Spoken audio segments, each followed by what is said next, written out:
Pretoria's splinters struggle to rebuild, Portia Nur makes her move for Pretoria's secrets. Shapeshifters summoned from the plane of chaos feast on flesh and memories, while the mages of the Conclave Arcana scour the 7 territories. Few will stand against them, but it won't be enough. That's where you come in. You and your cards. Like all new archons that grant you dominion over bloodlines.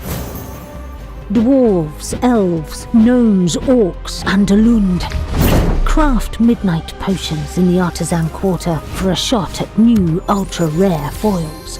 Flex your collection in battle and earn bigger rewards. The Conclave Arcana awaits.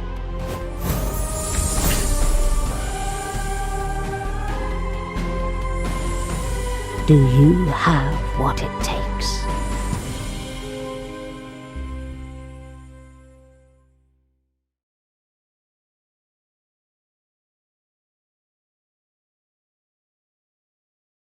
All right, great start. I started off muted. Hello, everyone, and welcome to the final Splinterlands Town Hall of 2025. We are going to recap the year for you and, of course, talk about the update that is in the process of being applied right now. That is why Investigator is not with us, but hopefully he'll be able to join us a little later on in the call. And then, of course, we're going to talk about what is in store for 2026. I feel like I say this every time, but we're going to try to get through this as quickly as possible because, boy, is there a lot of stuff that happened in the past year. Even for us being on the team and actually doing all those things, when you look back on it, you're like, holy crap, I forgot about most of that stuff, or I didn't even realize that was this year that all that happened. So hopefully this is a very exciting town hall for everybody, and hopefully everybody has a great holiday season and then are ready to kick ass in 2026 and have hopefully the best year ever in Splinterlands. Thanks to Rondon, we have festive hats on our head, which I'm doing my very best to keep my head exactly in frame so it doesn't look off. And I'm sure, as many of you noticed, you can now get festive hats within the game, and shortly you will be able to add them to your new avatars and exemplar cards in battles. So I don't know if you guys can hear my voice. It's a little bit hoarse. I've kind of had a bit of a cold all week. So I'm actually going to turn it over to Blaze to give you guys an recap on everything that has happened over the past year. So take it away and let me rest a little bit there, Blaze. All right. I think Rondon's working on centering my hat here. Thank you very much, sir.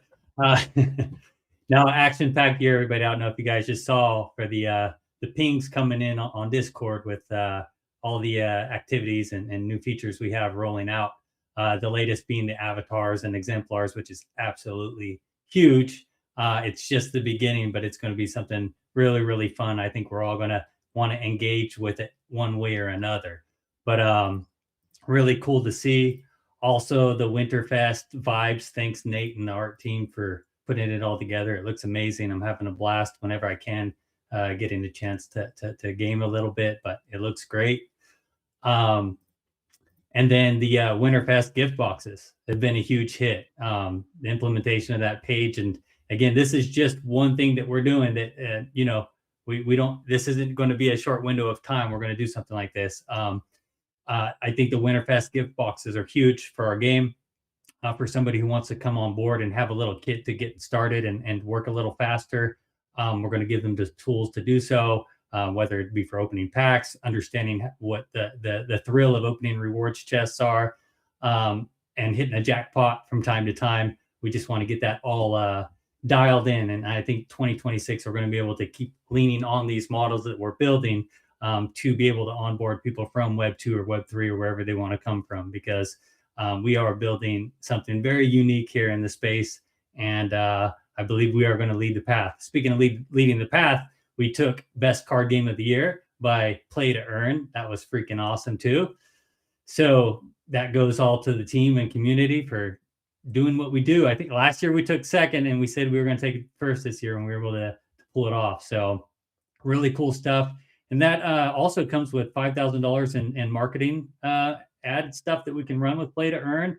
We're going to have access to $2 million in grants with other blockchains. So Dave and I are already cooking up ideas on what we can do there to benefit from those grants for Splinterlands and the community. And yeah, there's just a lot going on. Got them closed. And Dave, Matt, did anybody else get the black foil other than Cryptomancer? I don't believe so. I think that Cryptomancer got the first one, the only one, and nobody was able to pull a black foil. So that may put a little bit of importance on the next black foil legendary auction that we have as well. He's got the only one. For sure. And the numbers came out at about 2.6 million vouchers spent on the card. So very popular card, very useful in game. I really wanted the black foil. I took a couple of cracks at it. So I got a couple of max copies sitting in my inventory. I don't know if I'm delegating or not, but if DM me if you're interested in playing with the max, got them because I have a few. So good stuff. Winterfest boxes. Sales are going great, actually. We're at $14,430 in sales. So thanks for everybody going out and gifting away. I know, Matt, you picked up a handful to hand out to the community. Very nice of you to do. Thank you. Blaze, you want me to share a picture of the... Yeah, drop that in the chat if you have it handy.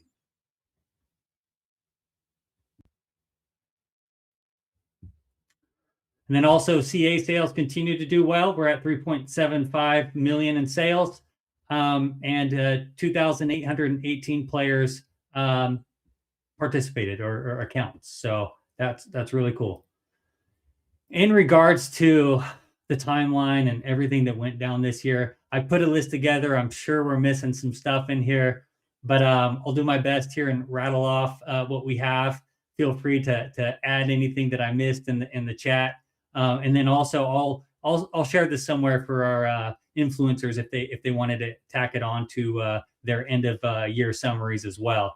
But let me hit off here. Going off of the first quarter, we launched the custom challenges and expanded training mode to improve the learning and testing for our players. So that's great. We continue to use it, and it's a great tool to have. If you want to burn energy and you want to test out some combos, you have that at your fingertips. We have again custom challenges and training mode. New packs for the spell books. We implemented the CA packs for the spell books, improving the opening process there. Validator validator servers went up, so our SBS token is in its own little world. Let's see, custom sets for more flexible battle configurations. We launched survival mode, and I know that's on standby, but yeah, we got that launched and we're able to learn from it. Let's see, we rolled out Land 1.75. Keelan Gaines was released. I think that might be card of the year. Between him and Gotham, they're pretty popular cards. So really cool voucher cards. And next year we have a whole new wave of voucher cards on the shelf, and the delivery is going to be a little different than before. So looking forward to that. Dave will chime in with some details a little later. Conclave Arcana, let's see, second quarter. We've refreshed the landing pages, changed up our website a little bit. We are still working on it. Nate and I and Dave just met on it and are making additional changes. But as you can see that we have this cool automation now for the front page. Good job, Nate. That looks great. We ran the Conclave Arcana pre-sale. That was really successful, as well as the sale that's running now. And yeah, it's been a really fun set. Hope you're all enjoying it. We introduced bloodlines, different foils, arcane variants, the mint numbers that we took off from Halloween late 2024. Midnight potions were added. And again, that opens up a whole new realm of fun stuff with potions that we're going to be doing here. And as you can see from the avatar post, we have some potions there too. We launched our Android app. We did an overhaul to the shop pack page. Let's see, what else? Redesigned training and challenges. Yeah, mentioned that. Third quarter, we launched the tutorial and the foundation cards. So we changed that process up. Survival mode went out a second time. And again, did some learning there as well, but that was fun when it was out. Looking forward to coming back. Yabba's Pickle, that could be card of the year too. That's huge. I mean, everybody really enjoyed that card. Thanks, Clay, for your creativity in the community. We've had a good time with that card. But with that card, we introduced the auction marks and the fortune draws and had that all kick off, which we've continued with all of our other cards, our voucher cards. And yeah, it's been a huge success. I think it's one thing I really look forward to is those kind of events, whether it's that or the weekly draws. Wagon kits, we did that. Rebuilt the battle history for better transparency. Launched Conclave Conflicts. Yep, check that. Added Harvest All for land efficiency. Don't know too much about that. Again, we've done so much. There's a lot of things that I don't even know what we have going on. Tetsuchi was a fun card that was launched, and with the vouchers. Hope people had fun with that card and are still having fun, and also with the rework that we did on it. Frontier mode, frontier draws, Twitch Tails. Thanks for all your help with the Twitch airdrop campaign that we did, and it's still running. I think that's going well. We've learned a few things and did some rework, and also the Arena Fanatics. Speaking of Arena Fanatic, Ime is going to be doing a stream tomorrow, and he's going to be handing out the first black foil. So you might want to get into one of his tournaments that he has going on for that. Check the tavern for details. Let's see what else we have. Integration with base, another big one. Got him gearing up. We talked about him. Foils, Hollow's Fall. Nate again and the team killed it. I think that was really fun. I really enjoyed the background for that one, along with the rule sets that came along with the seasons. Jackpot rewards cards. Again, I think that's still my highlight. I think Nate and the team are working on a unique shake for it. I don't think it's a shake. It might be a heartbeat. We'll see in the near future. But again, we push that out. And sorry for anybody that gets bad feel when it shakes and they don't pull a gold foil. But the team is working on that to make it a better experience. But again, regardless, the jackpot card is a jackpot card. It's not soul bound. It's your card. You can sell it if you want. You can send it to a friend. Really cool dynamic that we added into the game to give an opportunity for everybody. So let's see, land cards. That was a huge hit. I didn't get any myself, but I know they sold out. And congrats to everybody who locked in the cards that they wanted. And I think Vuctus got a couple himself. Cinder, another invention that came to the table that we're going to be using a lot for other activities. We have the Lucky Long Shot card that came into play. That card at max level is really good, by the way. I'm wondering who's going to be the first to get that, if it's going to be the leaderboard or acquired over the next few weeks, but I doubt it. That's going to be that's a lot of copies to stack, so we'll see how that goes. But again, great card, great idea. And again, it's play to earn, so it's a feel-good moment when you don't land something at the end of the week, but you get your Lucky Long Shot cards. In addition, we have the launch of Apple, I think Take 3. So everybody who has an Apple device and wants to get our app downloaded, it's available now. And they are working on getting the wild mode implemented. So if you don't see it yet, they are working on that. So you might have to buy the pass on the desktop in order to activate the wild on the iOS, because we can't do any sales on that app itself. It has to go through the desktop. Okay, and then closing the year with Winterfest. Really fun. Got the snowballs there and everything, and then the winter gift boxes, which I already talked about. And lastly, the post that we just posted in regards to avatars and exemplars. I'll let the team jump into details there, but that's what I got. Yeah, wow. I'm glad you took that over for me. I wouldn't have made it, I don't think, till the end of this stream. Yeah, it was funny. I was talking to someone, who's not involved with Splinterlands at all, but generally involved in Web3, and he kind of was like, "Are you guys still working on Splinterlands? Is that just like in maintenance mode, or is it shut down or whatever?" And that was kind of like the go-to assumption.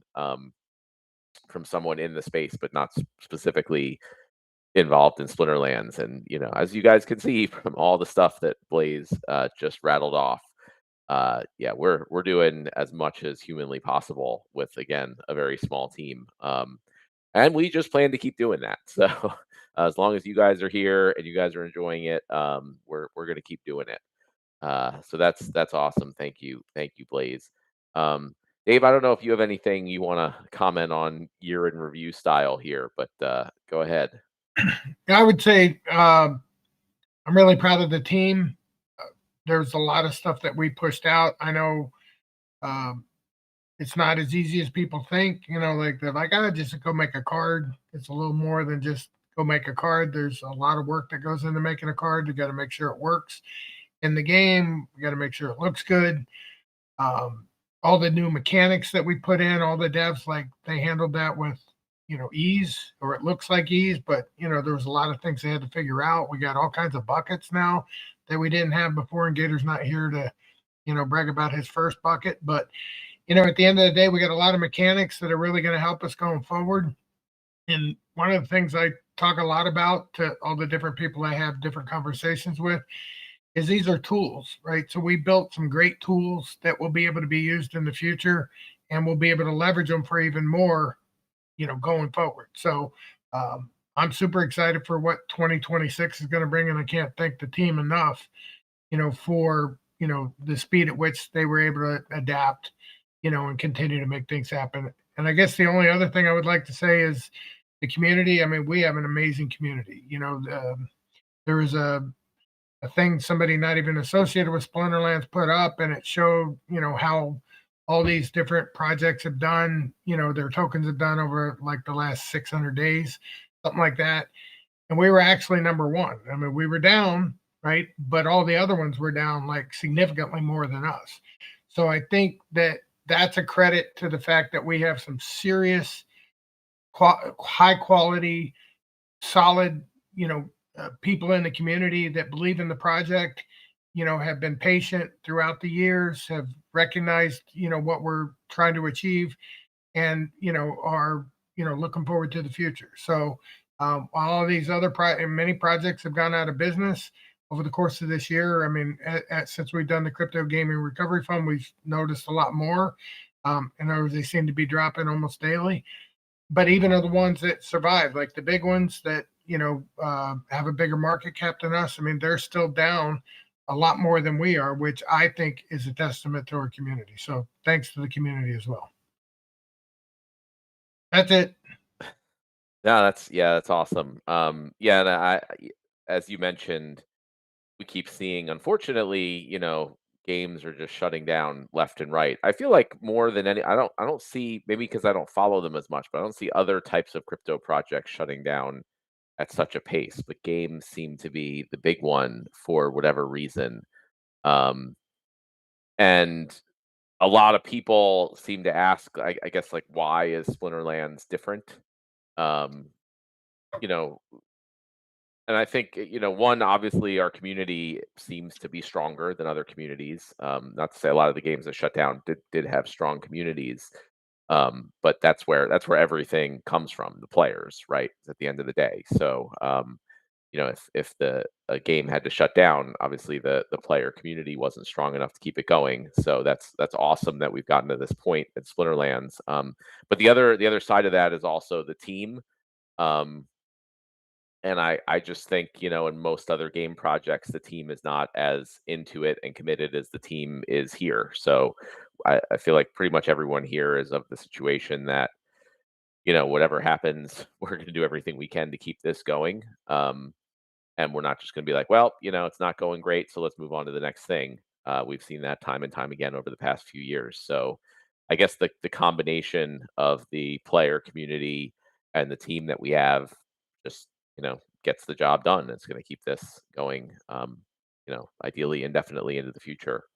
So going on to more exciting and happy things than other games shutting down.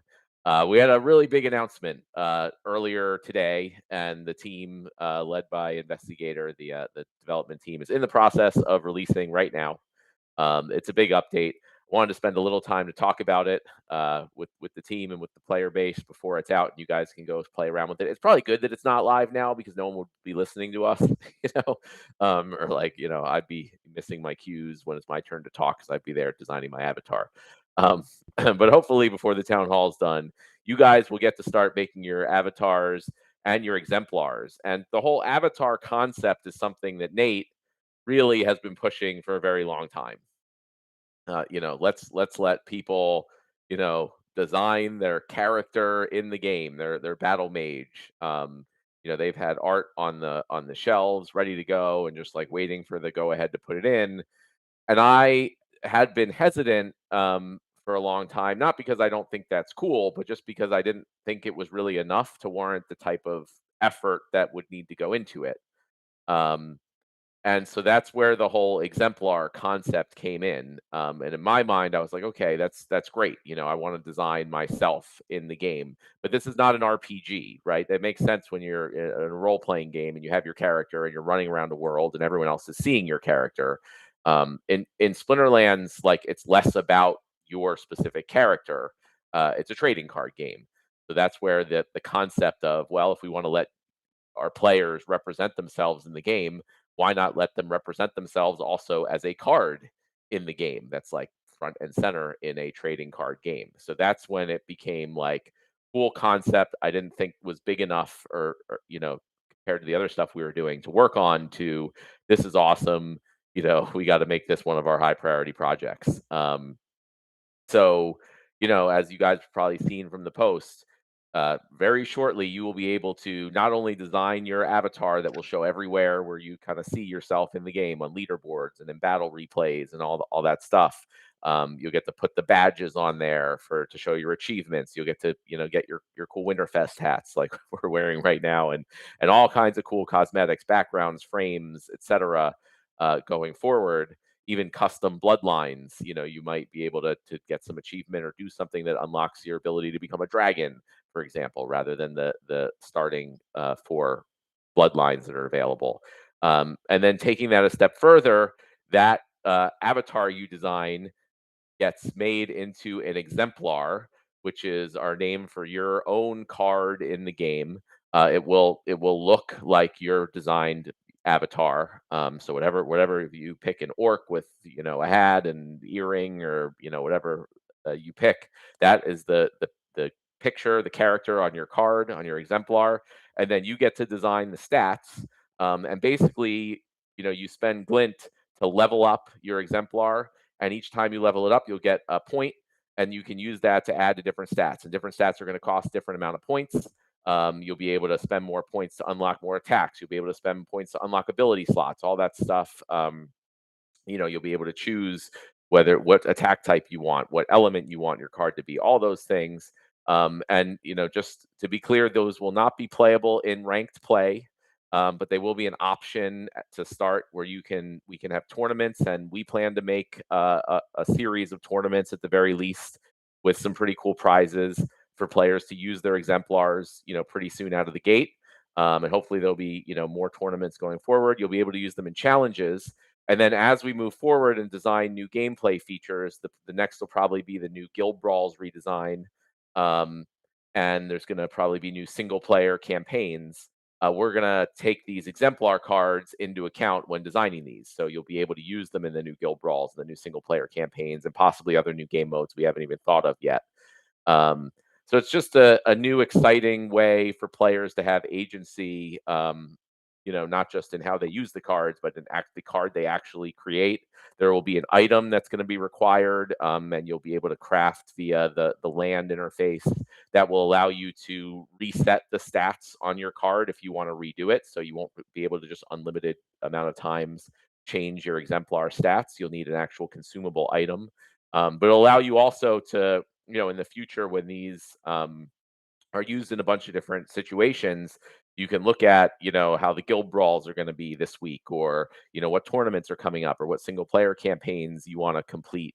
And you might want to, redo your stats of your exemplar to kind of match whatever the next type of battle you're going into. And it'll be interesting to see how the exemplar meta changes also if you're battling against other people, and a lot of people are, going a certain way with their exemplars. It might make sense for you to try to counter that with yours.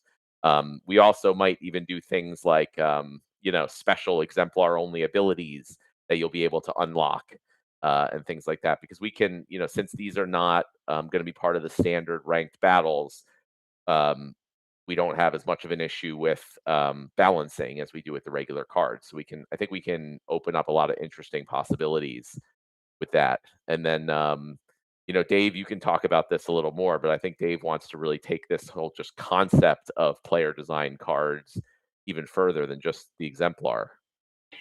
Yeah, I believe this is huge. And the reason I think it's huge, like right now, we're just rolling it out. There's going to be a lot of experimentation that we're going to have, learning, what we can and can't do, what things need to be changed. So, as everything in our game, if we need to change, like maybe we need to take abilities out or add abilities in or change the cost structure for things as time goes, like we're just in the very beginning proof of concept type situation. But down the road, I think that the ability to have, for instance, like a battle pass mode, like one thing I've noticed, I'm not the super good gamer that, Blazes, for instance, but one thing I've noticed in the design process, no, I don't have to ever like push anybody to work hard to make cards. They all love making cards. Like every single person that touches making a card, they really love that process because they're literally designing, what works here, what's the counter for that. And I can see a mode in the future, for instance, a battle pass mode, for instance, and where, for instance, people pay $20, they get like a ghost card deck, of whatever, so let's say Conclave Arcana, but then they get say 20 slabs, right? And where they can make 20 separate slabs. And so my 20 is going to be different than Blaze's 20, that's going to be different than Matt's 20 and Jangle's 20, and we're all competing to see who can make the coolest cards that fit with the set and compete against each other. And by having this dynamic, it's not that far away, in my opinion. So nobody does this. Nobody in the trading card space lets you essentially make your own card, right? Like make your own unique card. So I can see where this can go, a big way, because we appeal to trading card gamers, and this is the something that nobody else is doing. So if it's fun, which I tend to think it will be, I think it's going to have a lot of marketing legs as well. So I'm super excited about it. Yeah, and a number of people ask me why Glint is the one, at least for leveling up the exemplar. That's going to be that. It's going to be a good amount of Glint if you want to level it up. I think 200 is going to be the max level you'll be able to get it to. And the thinking there is that Glint is our main reward token. So basically, people who are active players in the game, they are all getting Glint. And the more active of a player you are, the more Glint you're getting. So that basically should directly translate into a better exemplar and cooler looking avatar. So obviously you can choose not to spend your Glint on that if you want. But when thinking through all the different resources we had in the game for this particular feature, that seemed to fit the most with what we wanted. This is the thing that you get as sort of a reward for actively playing in the game. And it's going to, like I said, be a significant amount of Glint. Also, we've been doing a lot of other things recently that's for Glint. And I think that's going to let us start adding more Glint rewards for all sorts of different things in the game. We kind of have an issue currently with a lot of the resources where the amount of resources given out is a lot more than the sinks we have for them. So I think this is going to completely change that for Glint, where the goal is that players are always going to need more Glint. Hopefully, we still have a lot of players that are hoarding extra Glint. We want to get it to a situation where, kind of nobody has enough. And then we can start saying, when we add new features or new things, like guild overhauls, etc., even land updates, we can start being like, okay, well, we can add Glint here as a new reward, and hopefully that'll be very motivating for people to start, engaging with whatever new feature that is, because they need so much Glint in order to do these new features, like upgrading their exemplars. So that's what we're looking at for Glint. Um, so, for those of you who have been hoarding extra glint, you'll be able to dump it all into this. And then some people were looking at that and thinking, okay, there's 200 levels max, and you get like 1 point at each level that you can put into stats. There's going to be cards that are crazy, 20 attack and who knows how much health and whatever. And the answer is yes, and that's on purpose, right? It's gonna be difficult, it's gonna take a long time to get that much glint to get it up to that level. But yeah, some of these cards are going to get pretty crazy. And there's some things that balance it out. So, the mana cost will increase as you add new stats and abilities to your card. You can also spend points to decrease the mana cost. But then, that just uses more points that you could otherwise put into to your stats and abilities. But the idea is over time, as more and more players earn more and more glint and level up their cards, we are going to see very broken cards. We're going to see 10 attack, who knows how many health cards with a bunch of abilities for 0 mana. And again, these cannot be played in ranked battles, but it's going to be really fun and interesting. And you're going to be using these in formats that are specifically designed for them. So either you're going to be battling other guilds, with similar level players that are going to have similar exemplars as yours. And if you don't have, if your exemplar doesn't measure up, you're going to have to work on earning more glint and leveling it up so you can compete with those players, or drop down to a different guild brawl tier, for example, or whatever it is. If we have single player campaigns, we're going to design them with this in mind. So we're going to know, here's the average exemplar that players have. And maybe there's like easier levels and it gets harder and harder and harder, all the way up to when you're going to have to defeat boss monsters that have 200 health or something like that. So the top players in the game with crazy exemplars are going to have to really design their cards thoughtfully to beat these top level boss monsters. So that's again, in my mind, it's fun and exciting. Like we kind of throw out all the very detailed balancing process that we have to go through for the regular cards in ranked battles, and now we kind of open this space up to see like all kinds of crazy card designs that people are going to be coming up with and designing challenges based around that. So again, we're purposely kind of keeping this under wraps as best as we could for a long time. Hopefully it's an exciting surprise for everyone. And we're only, at the beginning, hopefully a little later today, you'll be able to start making your exemplar cards and using them in tournaments and stuff. But we're going to be adding all kinds of cool content around that over the course of 2026 and beyond. Nate, I know we usually wait to go to you for the creative update, but if you have any thoughts on this, since you were really the father of the Avatar project, feel free to jump in and let us know your thoughts. No, for sure. I would say that I think that the refinement behind the scenes has been great. I've been what initially started off as just I say just we'll get into the just part, but what started off as a cosmetic venture turned into so much more with layers of gameplay and potential mechanics. And I mean, I, I I think you guys all see how excited Matt is about this. If you really get your wheels turning, your mental wheels turning, you could start to get a glimpse of what maybe Matt is seeing in his head as to the possibilities here. But yeah, I think I'm really excited. I'm really excited about not just how the extra mechanics will lead into new types of gameplay and ways to enjoy the ecosystem.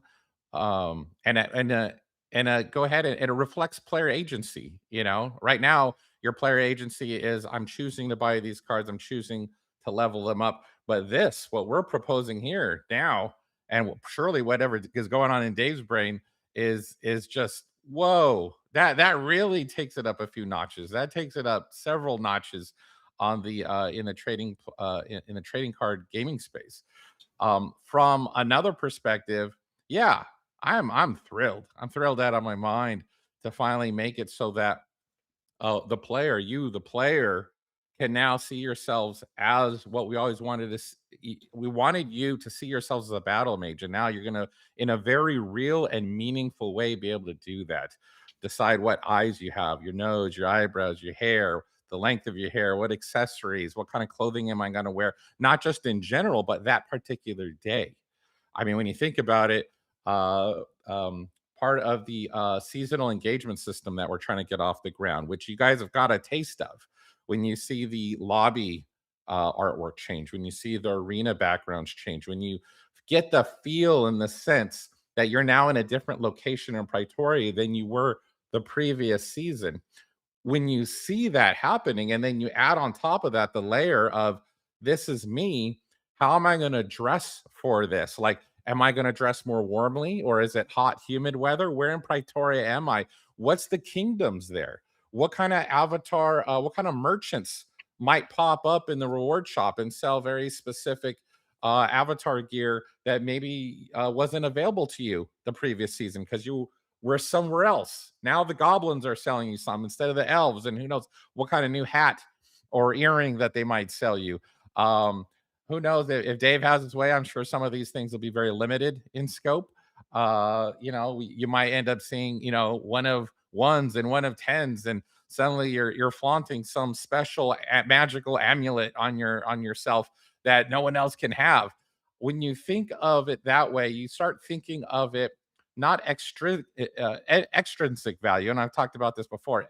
Extrinsic meaning the points I get, the ROI I get. What are you going to give me if I do this? This is what a lot of games do. But the real soulful games, where I see Splinterlands evolving to become, is where you get that soulful experience, intrinsic value. You engage with the platform and the ecosystem because it's delightful, because you get joy from just engaging with it.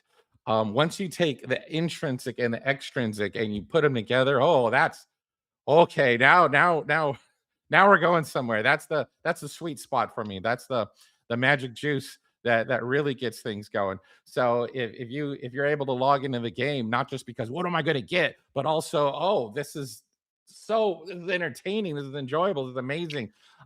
Choosing what your wardrobe is that day. Today I want to wear this hat, or today I want to celebrate this holiday. And then you spend your day engaging with this other meta that didn't exist before. I think that there's a lot to be said just from the cosmetic side of things. So yeah, adding on top of that the exemplars. Originally, exemplars creative had said, Matt, what if we call them like mirror image, like a spell, like you look like yourself, kind of like in D&D. And Matt was like, no, what if we call it mimic? It's kind of like the ability, like I'm mimicking who I look like, or we came up with a list of names, and Matt was like, no. Matt really wanted the card to feel like something special, and so he's actually the one to come up with the exemplar name. So I think that it ended up being a good choice. I think people being able to forge their own exemplar cards and see them in battle. So you're going to go out on the battlefield in certain forms of gameplay and be able to see yourself, this guy versus this guy. And then on the battlefield, of course, but then also being able to whip out a card that looks like you and throw it down with custom abilities. I think that's going to be nuts. So yeah, I'm very excited. Can't wait to see more, for the maintenance to be over. Well, like I mentioned, it's probably good, for our viewership on this town hall that it's not over yet. But yeah, there was a lot of discussion over the name. I eventually just, made an executive decision to go with exemplar. I just thought it sounded cool, and the meaning is like the exemplified version of like the perfect version of yourself, and I guess. Unless you have enough glint to upgrade and get all the cool stuff, it might not be your perfect version. But that's what you're shooting for. It's your personified perfect version of yourself in the game. And it's the first time you're going to really be able to represent yourself in the game beyond just showing your Rooney or picking one of those little circle pictures. We are not for the initial release, but we are going to be adding the ability to showcase your Rooney on your avatar at some point in the future, early next year. We had a lot of stuff we're already trying to get in here before the holidays, but that will be coming soon for those Rooney holders who might ask about it. Yep. Go ahead, Dave. Yeah, I wanted to throw a couple things out about that. This is the initial launch, so there's a lot of things that we want to do that, at some point you have to draw the line and say, hey, let's make sure we get it out, right? It's good. So I want everybody to understand that. And there's going to be a lot more coming down the road. I mean, this is just literally the very beginning. So make sure you understand that. Same thing with, like, you're going to see a lockbox on some things. And what that means, if there's a lockbox, it just means you can't buy it yet. And, at some point we'll put pricing in and things like that. Again, we wanted to get it out launched. We wanted to see the reaction. We actually gave everybody a certain number of changes for free, so that you could experiment. So I forget whether it's 5 or 10, but for instance, you can play around with it and, create it and go play a couple times. You don't like it, or, decided, oops, I made a mistake. It shouldn't be a melee card. It should be a magic card. Then you can flip it around, and we have a couple, like I said, 5 to 10 potions that you'll be able to use for that. So just remember, you guys are in at the beginning. This is the very beginning. I'm telling you, this is going to be a big deal in time. People will copy us. And, you were here when it first started. That's kind of where I feel, where we are. Yeah, that's a very good point about, this is the first release. We're going to be expanding upon this considerably. And like I talked about, just incorporating it then into all the new features that we build going forward. So I want to use that as a transition point into, what is coming up for 2026 here. If you guys have any questions or stuff about exemplars, avatars, or anything we've talked about, or anything we haven't talked about, we'll get to the Q&A section pretty soon here. But yeah, 2026 is coming up. We've talked about a lot of these things before, so none of this should be a big surprise to anyone who's been listening for a while. But we have the next mini set is, in the works. It is coming along very well. That shouldn't be too far out. It's going to be sold primarily for SPS, or you'll get a big discount if you use SPS tokens. So that'll be a pretty neat and exciting thing to see how that affects the SPS marketplace, and if that is maybe viable way of doing that in the future. We are working on the changes to survival mode. So those should be out not too far into 2026. We'll take another shot at that, and with based on the feedback from the community via the proposal, we'll get that out. I've been talking about for a really long time a pretty large guild overhaul. I believe that guilds are one of the best things we can do for player retention. That's been shown in most other games in the industry. Web3, Web2, etc. So we want to really overhaul our guild system. We want to make it very friendly for new players. Encourage them to get into guilds very early. Make sure they have exciting content that they can do with other new players and existing players. And that'll include a really neat redesign of guild brawls that I've talked about a bunch. Make them just more like strategic and fun and exciting than they are right now. We are going to make sure exemplars feature heavily into the guild brawls. So we'll make sure that, ideally you're matched up with people with similar, levels as you. And then you'll kind of have to make sure your exemplar is designed in such a way to maximize your winning potential there. For land, we are going to really get into land 2.0. I mean, to me, that's the focus of 2026 for land. We have a big white paper. It's been out for a while. I want to really start getting into that, getting all the different resources, getting that whole step-by-step economy there. And then, we've been seeing this a little, but the idea is that well before we get to item and spell cards, we're going to try to make all sorts of in-game items that are craftable only via land. So we have a handful right now, but we want, like, pretty much every new thing that we do, it's going to factor into the guild overhaul. It's going to factor into new single player campaigns, the avatar and exemplar system. There's going to be all sorts of new consumable items or potentially non-consumable items that you craft using land. And I want it to not just be how it is right now, where you just get the land resources and you click a button and poof, they're crafted. There's going to actually need, be some type of workshop or laboratory building that you need. So you need the resources, and then you'll need one of those buildings. And it'll take a certain amount of time based on the production on the plot for those buildings.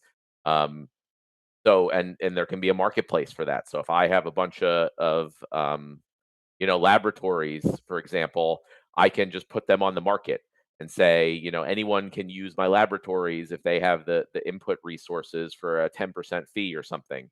So whenever anyone goes to craft anything on land, obviously if they have their own buildings available, they could probably use that as cheaper. But otherwise, they can just see kind of a list of all the other ones available in their region or territory, and go and craft all the items. So it's not, you don't just need the resources.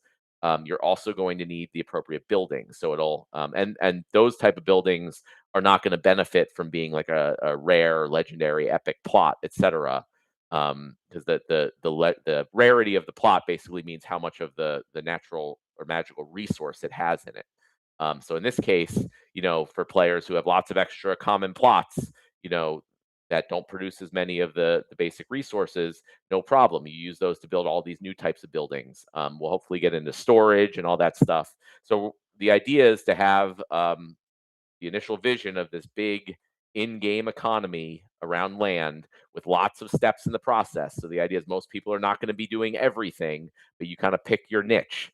Are you going to be producing the base resources? Are you going to be producing refined resources? Are you going to be, having workshops and laboratories that produce the final products?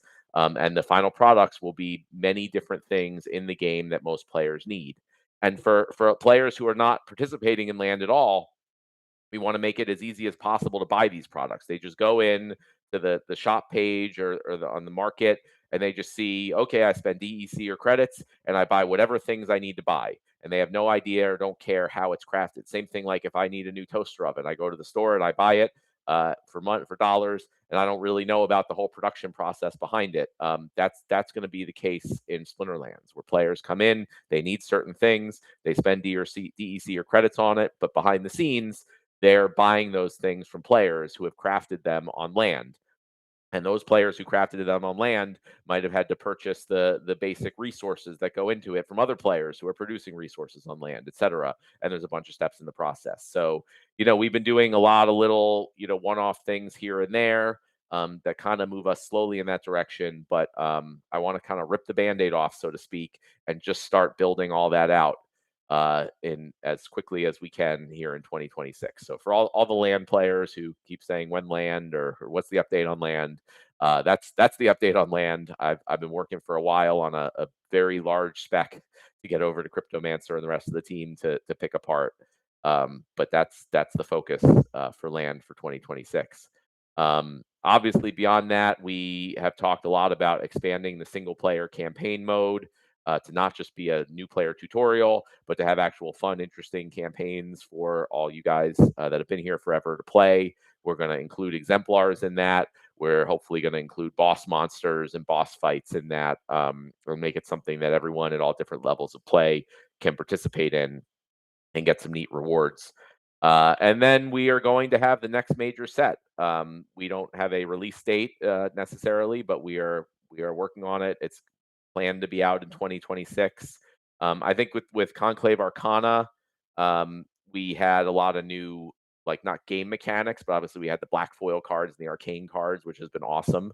I think for the next set, we're going to focus on new game mechanics rather than new card types. So I know Call Me Tim has been working hard on a lot of ideas and prototypes for new things we can have in the game that make it more interesting and fun and add more player agency. And you have to really think about, what cards to use and how to use them and when.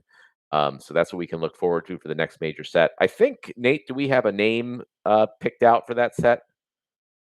For right now, mini set Escalation, and then the next core set right now, the Battle for Praetoria is the going name. It may change, but that is the one we're using internally, and we may end up sticking with that. All right, I didn't mean to put you on the spot there, but maybe the Battle for Praetoria, but stick around and we'll see what it is. But at least in the meantime, it sounds like things are going to be escalating with the new mini set. So those, I'm gonna. Those are the main things for 2026. Obviously, as we go through the year, there's going to be a bunch more that come on. Dave, it looked like you kind of raised your hand. Did I forget something on there? Yeah, yeah. On the mini set, I wanted to let everybody know we will give you 30 days notice ahead of time, so you don't have to like, oh my God, should I unstick my SPS now? But definitely start keeping your eyes on the announcement tabs because that could come up. It's not going to be today or tomorrow, but it could come up in the future. So keep your eyes on the announcement tab, and you will get 30 days notice. Okay, good. I'm glad you didn't remind me about some other big thing for next year that I Well, forgot about this. that was part two. So part Okay. two on the Frontier mode is we are going to be issuing more things there. For instance, we're going to be bringing the jackpot concept to the Frontier mode. So that's going to be coming up relatively soon. The cards have already made. It's just a matter of talking to Nate this morning. It's going to be something that shouldn't be a big lift. So I think in January, we should be able to have that out. We are going to do other things. For instance, we're going to be adding new cards from time to time just to shake the meta up a little bit over there. And, the big picture is Frontier mode is still a big deal. It's a landing spot. It's a place for people, to come play our game for free and learn about play to earn and, learn how to play the game much easier, without all the super ton of abilities. But having said that, we're going to continue, to focus on it because we did not, like I said a long time ago, like you guys can let me go if we don't, like, I don't know, I forget the number, double our player base or whatever the number was. And at the end of the day, we haven't done that, right? We have brought a lot of people into the game, but we haven't had them stick yet. So we got a great solid player base. Like once you get here and understand what's going on, we have a very high retention rate and probably some of the best in the industry in terms of average spend and all that kind of stuff. So there's a lot of really good things, but we still haven't cracked the new player experience yet. So you can rest assured that 2026 is going to be a big deal for that as well. So the changes that we made in 2025 are just step one, and we're going to continue to iterate and reiterate until we get it right. So I just want to make sure I bring that up. Yeah, I mean that's at the end of the day the biggest thing. Getting new people, having them stick around, and have the next wave of uh, our biggest and most dedicated players, like all of you guys here. So that's a lot of what our focus has been, and is going to be. With a lot of the things we do, just make the game more engaging, more interesting, more fun, um, and see what we can do with that. And more accessible too, right? So we don't have those blocks anymore. Everything we've done over the years to get the Android app and the Apple, and now if somebody asks to play Splinterlands, we don't. Oh, I'm sorry, we don't have that yet. We don't need to go down that route. We have it on all platforms now, so that's huge. Um, Also, the ease of the game for the onboarding experience is much better than it was a year ago. Nate, did we get the fork in the road in this update right now? I don't think it's happening today, but definitely by beginning of January. Great. So we have some other things to improve the process for the onboarding experience, but yeah, just the overall package to have items to sell like the gift boxes that can turn into something else in the near future. The ease of playing the game. I'm already in discussions with some friends that play the game and they're getting their brother to play and to get it downloaded on his iPhone and his wife plays Lorcana, and she would be perfect for this. So that conversation's already started, and I think we have that landing experience with the avatars and everything coming into play to make it a lot more user friendly. So everything we've done this year, we're just going to be able to leverage on in 2026. Cool. Yeah. And thank you guys for working on Let me that. say one more thing on that, Matt, just so everybody understands the context of where we are. In the last 3 months, so the last 90 days, we brought in 11,000 people. 11,000 people have signed up to play our game. We haven't converted as many as we want to convert yet, but we do have people hitting our game and showing up and playing. So we'll figure it out. So just just be aware. 11,000 people in the last 3 months alone. So number one, we'll grow that number, and number two, we'll increase the conversion rate. Yeah. All right. I want to turn it over to Nate for the creative update. I don't know if it'll be as much as in previous town halls because we've had so much that is actually going out right now. But yeah, Nate, let us know what you got for us, and then we will jump into the Q&A session. Yeah, sounds good. All right. Let's start off with what you guys already know. I realize that not everyone maybe is in Discord or sees the announcement post that Blaze is putting out. So if you're watching this video and you weren't aware, here's another reminder. I'll share the header graphic we had for his post. Cloveria is a new voucher card coming out, and I gotta say, she is one of the coolest freaking cards I've seen in a while. And we've put out some cool cards. I think she's a perfect blending of art, abilities, mechanics, and lore. Joey really outdid himself. When I read the lore for this character, I was like, that is so freaking cool. So I encourage you guys. You guys gonna want to get that that crazy time assassin is basically what she is. She works for a secret organization called the Continuum, and once you read her lore and get a look at her stats and abilities, if you haven't done so already, I encourage you to do that because that's going to be a lot of fun. Other things to take into consideration, I guess something that didn't mention, as you noticed in 2025, we made every effort, just like we do every year, to increase our production quality. So our goal is that if you looked at our game a few months ago and then you come back and play again, we want you to say, whoa, is this even the same game? Everything looks so much cooler. We want you to have that experience, and we're not going to stop. So 2026, that's another thing you're going to add to the expectations, is we want to continue to increase production quality, whether that be sound or music or animations or the art itself or the cosmetics or the agency you can use to customize your experience. There's all these little things we do in order to make that happen. And instrumental to that is you guys. So if you didn't know this already and this is your first time hearing it, go to our Discord, go to the UX channel, and you'll see a lot of players are already participating in that collaborative experience, collaboratively helping us to refine and make the game better. So if you have ideas, suggestions, thoughts, if you see a pain point, go in that channel, help us to make the game better for you. One of those things is HTT, our UI designer. This is sitting on the shelf. This will probably happen in 2026, but a redesign for our mana well, our card flip experience. We want to make that. I mean, that's a big part of the game, right? That's pretty pivotal. We want that not just that dopamine hit, but we want that we want it to feel magical and delightful and cool. And so we'll be working on not only that, but maybe improvements to the card flip experience itself. Let's see, what else can we talk about? We could talk about avatars. Avatars. Let me see. We mentioned Blazers mentioned fork in the road. So let's talk about what the heck he was talking about. So here's an example of after a new player register, and again, this is onboarding refinement. How can we go ahead and get more players involved, more battle mages involved?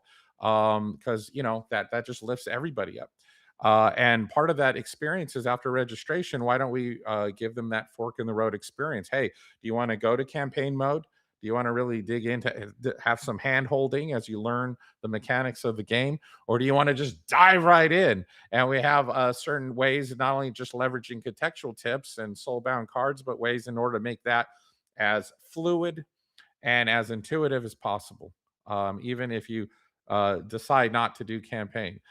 If you do decide to do campaign with the introduction of avatars, we wanted to go ahead and say, hey, let's go ahead and open up a new prologue as one of the chapters. So if you go in a campaign as a new player, we are introducing an additional prologue. This will be now prologue 3. The existing prologue 3 will become prologue 4.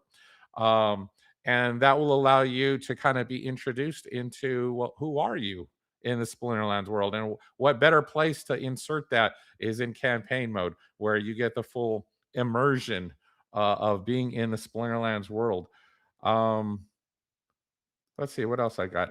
Upon chapter completion, let's find a screen for that. Here we go. Here's a chapter complete, and you'll notice that the reward is an avatar reward, and this will be our first avatar reward. This may change. The reward may change, but for now, we're thinking maybe a cool little background for your avatar. If you go ahead and choose to do that, then maybe you'd have the academy behind you on your avatar. That might be kind of cool. But yeah, that might change. We'll see how that goes. Other things to consider is let's see, what else do I got?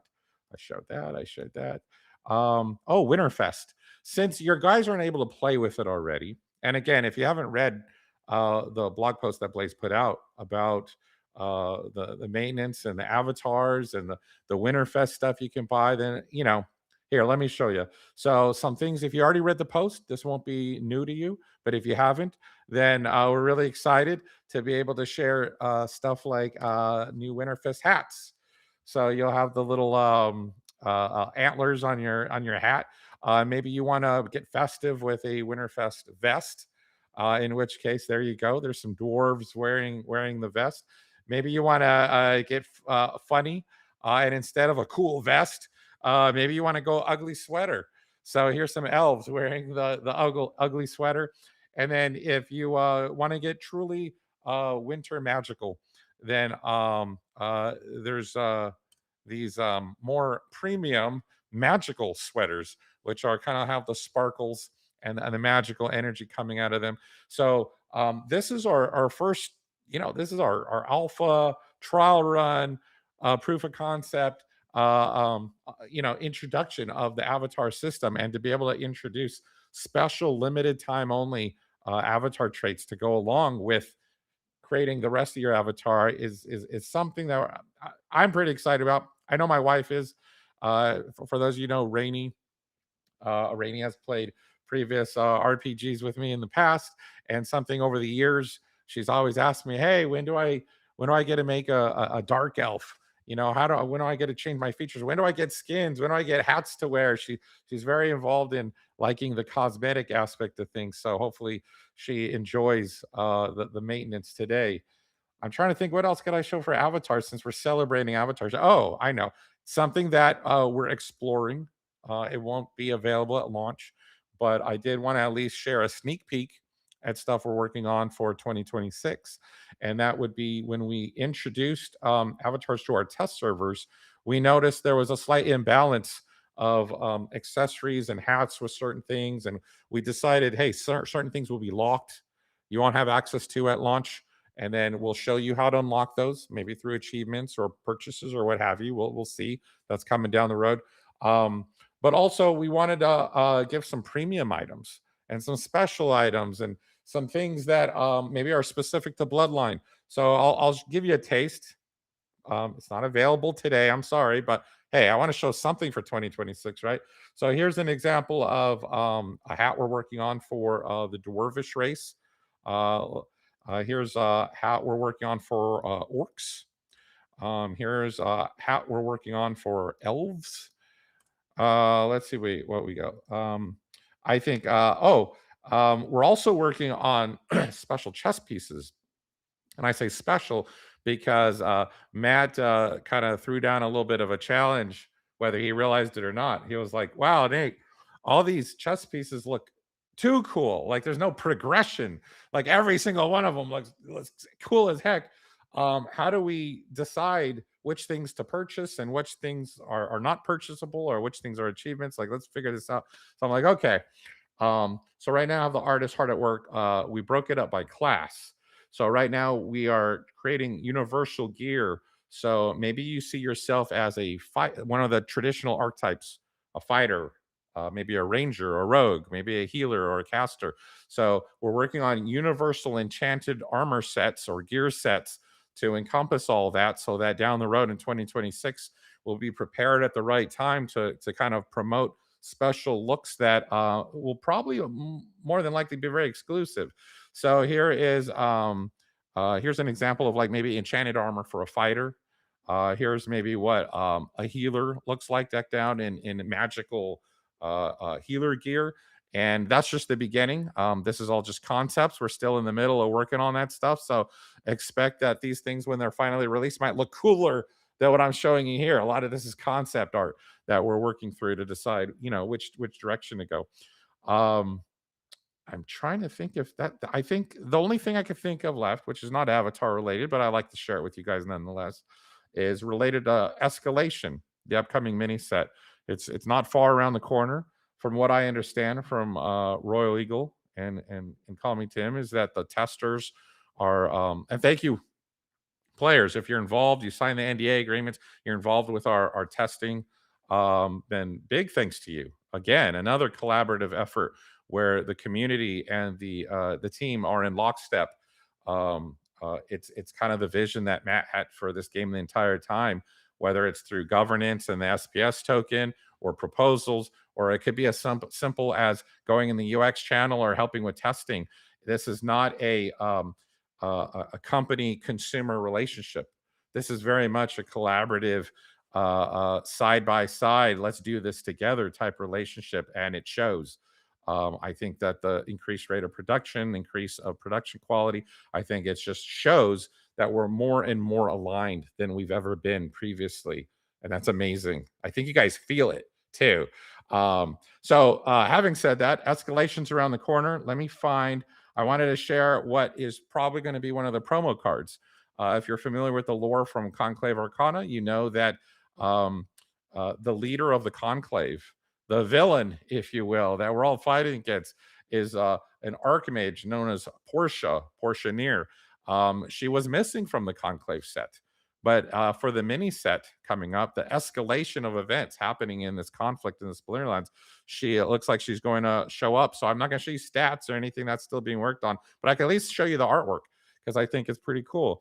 So if you want to get your hands on the legendary Portia Near, which my understanding from the glimpses I've seen, the stats are going to be crazy. That's the thing I told him. I said, Royal, if we're going to introduce this character, then she has to be the most powerful wizard in the land. She has to be jaw-dropping. And so they went hard at work, him and the testers, and they're working to try to make that dream come true.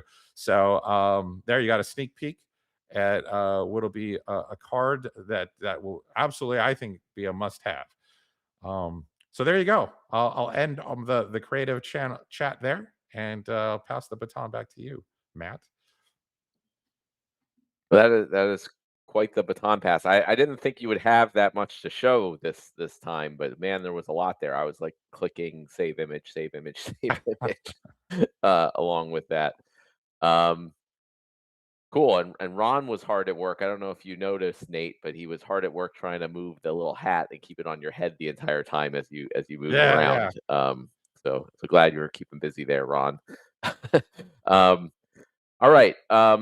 I think we're gonna get ready to go into the Q&A session. I just want to throw it out. If any of you guys had anything else you wanted to bring up or talk about, jump in now. All right. Let's open up the Q&A session.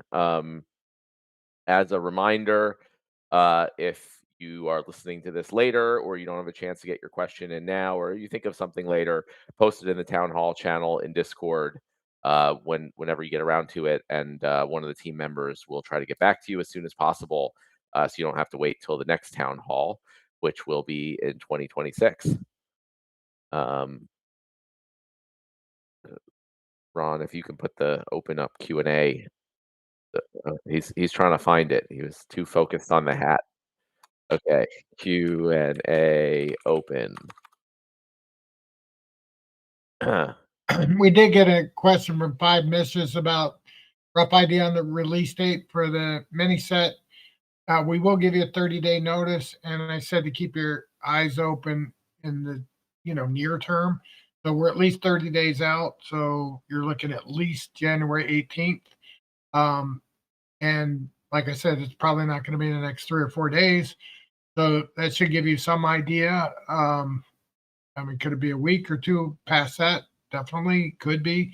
But the point is, keep your eyes open on the announcement channel, and then you'll get at least a 30-day heads up. So it is coming relatively soon. Yep.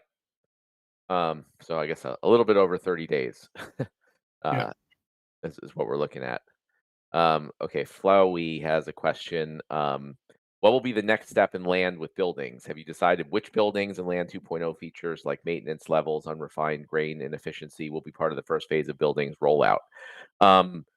No, I mean, I'm starting with, I would like to get as much in as we can. So I'm going to start with that, and then we're going to pare back based on what we can actually do. We always try to do things in phases as much as possible, so we don't just wait a year before putting anything out.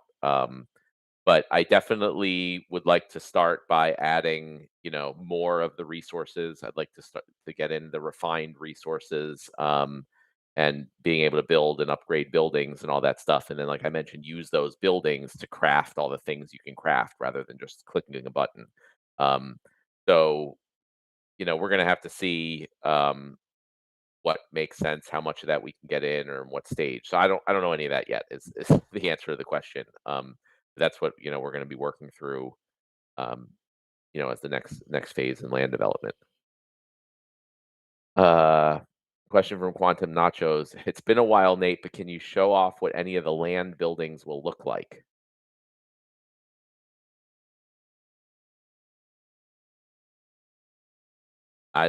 You probably haven't looked at those for a while, huh, Nate? I know we had some concept art, but Yeah, here. I think let me grab something real quick. Let me see. All right, you caught me on the spot, Quantum, but I will try to here. Let me drop something down. I'm I'm in our these are not refined, these are not pretty, but I'm just grabbing what I can. Here's an example of a lumber yard. So this is the comparison between a level 1 and I think this is a level 9 lumber yard, but at least people get the idea um, of the artwork and how it escalates and progresses as you level stuff up. Which means, of course, that the current work sites that we have, because those were always intended to be temporary, the work sites that we currently have in the game will probably be replaced by new artwork. And lucky for us, for those of you wondering, like, oh no, Land 2.0, this seems so far away. Um, a huge part of the workflow, the production line, a lot of times creative takes a long time to make stuff, and then we hand it to the dev and they do it quick sometimes. Or if it's complicated mechanics and a lot of coding involved, which land can be, then they might take as long as we can. But a good part of the workflow is creative generation of assets. If it boosts any of you landowner spirits, just know that we are sitting on quite a lot of land 2.0 assets already. Like we don't have to be like told January, okay, start working. No, like as you are aware from previous town halls in the distant past, we've shown kind of tidbits of what was already produced, and those are sitting and ready to go. So, yay! Maybe it won't take as long as some of you are scared it might be. We maybe 2026 we'll be rock and rolling. We'll see. yeah, and I want to mention as far as land and the white paper and everything, like stuff is probably going to change. It's been a while since that white paper was released. Things change a lot, so we're gonna not just do everything in there just because it's in there. We're gonna look and see what makes sense, as we go forward, and there's going to be probably a lot of community feedback as part of that. So it's I can't say right now other than the high level goal that we're working towards, which I talked about earlier. you know I don't know exactly what pieces are going to be done when or how exactly that's going to look, but that's the goal, is to build out all the cool stuff, all the concepts from the white paper, and start having people actually like really crafting a lot of stuff in the game from that. Excuse me. um we answered about rough release date for the next set. Flowey again asks, after hearing Yaba saying boss monsters, can we get some tiny alpha on that idea? After all, it's been 7 years and 77 days, or keeping count, I guess, since the end of the Kickstarter campaign in 2018. And he's not kidding. He's adding on the question. Yeah, I mean the plan is to add new campaigns to campaign mode, single player campaigns, where and that's a perfect opportunity to add in the boss monsters as sort of what you as a player are battling against in those single player campaigns. So I'd like to add those campaigns where you battle against the boss monsters. Um, we got to figure out what the rewards will be and the benefits of doing that. We got to figure out the mechanics. We definitely want to include the new exemplars in that and have a like a difficulty or level system. So everyone from the newest player to the people who have been around since the Kickstarter campaign in 2018 can have a challenging and hopefully fun experience in that. So that's, again, details are all still TBD, but that's what at least I'm thinking for getting boss monsters in and building out campaign mode. Question from Clayboyne: when new Forge cards? I think what he means is, are we going to be making cards from land? And the answer is yes, we will be making cards from land at some point. Yeah, I mean, I speculated here and there with some people about all the different kind of things we can do to, get land resources used to make things in the game. And that's overall the direction we're planning to go. So there's all sorts of ideas and ways we can incorporate that with cards and promos and sets and everything. So that's all going to be part of what we include when we design out all the new features over the next year. Mega Marcus is asking, will you answer the questions that were not answered since the last town hall? There were some open ones that Dave copied and pasted them below. Then yeah, we'll get to them. And I apologize if there were ones that went unanswered. We'll try to make sure we get to those in between town halls going forward.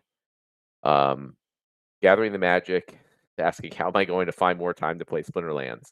So many big changes this year, so much content coming next year, campaign mode, avatars, mini set, etc. Great job, everyone. Yeah, thank you. I don't know how you're going to find more time to play Splinterlands, but we're going to keep building stuff. So yeah, that's a good problem to have. I appreciate the encouragement, and I appreciate your support, you and everyone else. That's what gets us motivated to keep building stuff.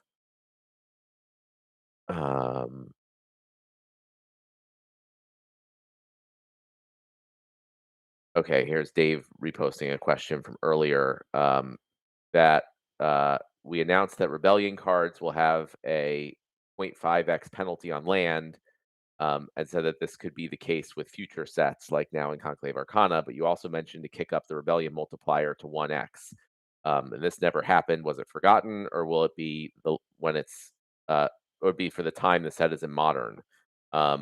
Yeah, I think the idea, and again, just because we said something in the past doesn't mean it will necessarily be the case. We do our best to plan things out, but things change over time. But I think the idea was that when cards are in Modern, they have a penalty, or they are not as usable on land, and then as they rotate out of Modern, land becomes the additional benefit for those cards, as they're no longer usable in Modern, to give them additional utility. So it certainly wasn't forgotten about, as Rebellion are still in Modern. And that's one of the things. I don't know exactly what we're going to do or how it's going to work, but as we get into the next set, which may or may not be called the Battle for Praetoria, that's one of the things we're going to consider and get feedback from the community and come up with the plan for Rebellion cards. Fun question. When will there be a badge or title, the Inquisitive? Yeah, I don't know. I'm open for getting that in. Now that we have actual badges that you'll be able to put on your avatars, we could put a little question mark one or something there. Maybe the creative team can come up with something better. You could potentially earn it from asking more questions in town halls. Question from Bitcoin Sig. Exemplars seem to be very similar to Rooney. How do you plan to reconcile this, or is Rooney now abandoned? Well, they're similar in some ways, but they're also different. So Rooney is not abandoned. Rooney are still, good cards, not only in the game for battling, but also very useful in land. So just because something is not actively being developed, I don't think means it's being abandoned. But exemplars are very different. The only thing that's similar is that they can each look different, and you can use them as kind of like a profile image. So no, Roonies aren't abandoned, and yes, exemplars are similar in some ways, but they're also very different. As you design your own one, you can change it, you can create the stats, and you'll use them in different situations. One of the things as far as like new utility and value for Rooney, like that's all part of things that we're going to consider with the Land 2.0 changes. Also, um, that's definitely an area where we have a lot more like leeway into what we can do with Rooney versus gameplay. Gathering the Magic is asking, as of now, will the new buildings require research to make? What features will require research? Again, like exact details TBD, but research is going to be a very important and integral part of Land 2.0. I want everything to be integral and required. So again, like this big, long production chain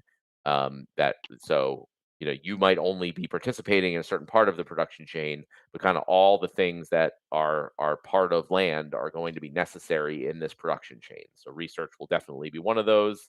We already have research required for the Aura Lab, so that might be the concept that we use, which again is not something that's in the white paper. So that's a little bit of a change, but possibly needing research to get permits to create all of the new buildings. Makes sense to me. But we're gonna get into the details of all that as we go. Hey, Matt, can I say one thing about like that question or that type of question? Yeah. I think people are used to like min-maxing things like, oh, all of a sudden, like, what do I produce now? Right. And like now's the thing to buy research or make research, right? But then I don't want to make it all the other times. And then, I think we're getting to the point where we're going to need more resources. Like people are going to need more resources for land. So it's not just research, it's going to be stone and iron and wood and a whole bunch of other things. So be prepared, right? Like I'm just saying, I'm telling everybody out there, like be prepared. You probably don't have enough resources other than possibly Buctus. You're probably going to want to have more resources. So when it happens, just remember, you had a chance, right? So we can't tell you like exactly what's coming next, but whatever it is, you're probably not going to have enough again, unless you're Buctus. And we're not planning to leave out any resources. It's not like, oh, we're going to do all this stuff and you're going to need all these things, but not research. That's just sitting there so we're going to look at all the resources and everything in the game, not just land, but all the resources, and we were going to make sure they are useful for things that people want to do. And hopefully, like Dave said, the goal is to make it so that everyone does not have enough of any of the resources, which encourages obviously people to try to get more assets, play more, participate more, to produce more of the resources, to get all the things that they want to make.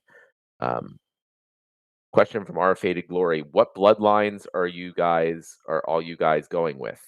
If you mean for the avatars that will be released shortly, there are 4 bloodlines available initially. They are human, elf, dwarf, and orc. But there are going to be a number of new ones added in the future that players are going to have to earn, purchase, or unlock in different ways.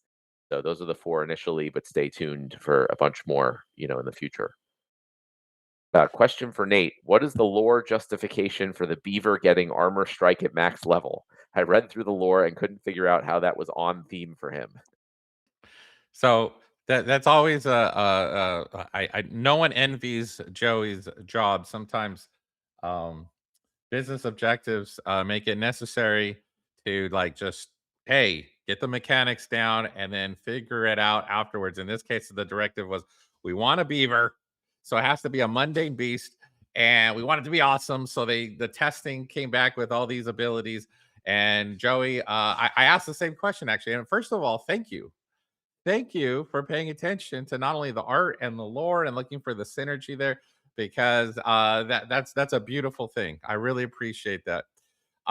Joey put his head down and I asked him the same question, maybe not that specific one, but about all these abilities, and I guess he prompted the artist. He was like, okay, look, we're gonna get all this in there.